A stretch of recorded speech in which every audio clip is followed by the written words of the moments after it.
गृहमंत्री माणिकराव कोकाटेंविरोधात नाशिक जिल्हा न्यायालयाने अटक वॉरंट जारी केले। त्यामुळे कोकाटेंना कुठल्याही क्षणी अटक होण्याची शक्यता आहे। सदनिका घोटाळा प्रकरणात कोकाटेंना कनिष्ठ न्यायालयाने सुनावलेली 2 वर्षांची शिक्षा जिल्हा न्यायालयाने कायम ठेवली होती। त्या विरोधात कोकाटेंनी नाशिक जिल्हा न्यायालयात अर्ज दाखल केला होता। या अर्जावर आज युक्तिवाद होऊन न्यायालयाने अटक वॉरंट जारी केले। हा राष्ट्रवादी काँग्रेस पक्षासाठी मोठा धक्का मानला जातोय। त्यामुळे आता अजित पवार माणिकराव कोकाटे यांना मंत्रिपदाचा राजीनामा द्यायला सांगणार का, याकडे सगळ्यांच्या नजरा लागल्या।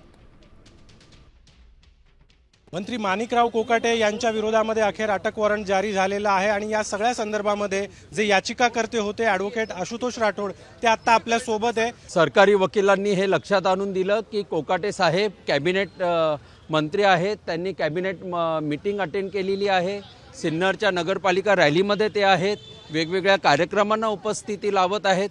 त्यामुळे अचानक आजारी होणे आणि त्यात कोणतेही मेडिकल सर्टिफिकेट नसणे ही बाब कोर्टाने ग्राह्य धरली आणि कोकाटे साहेब आजारी आहेत ही लंगडी सबब मान्य केली नाही। कायद्यानुसार त्यांनी कालच हजर राहणं आवश्यक होतं, परंतु अटक टाळण्यासाठी ते हजर राहिले नाहीत।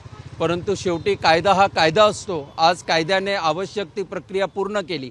आता कोणत्याही क्षणी त्यांना अटक होणे क्रमप्राप्त आहे। नेमकी पुढची प्रक्रिया काय असणार आहे? काय नाही, पुढची प्रक्रिया त्यांना अटक होणे, त्यांची रवानगी कारागृहात होणे आणि त्यांनी राजीनामा देणे आणि आमदारकी रद्द होणे। कॅमेरामन प्रवीण काळबांडेसह अभिजित सोनवणे, साम टीव्ही, नाशिक।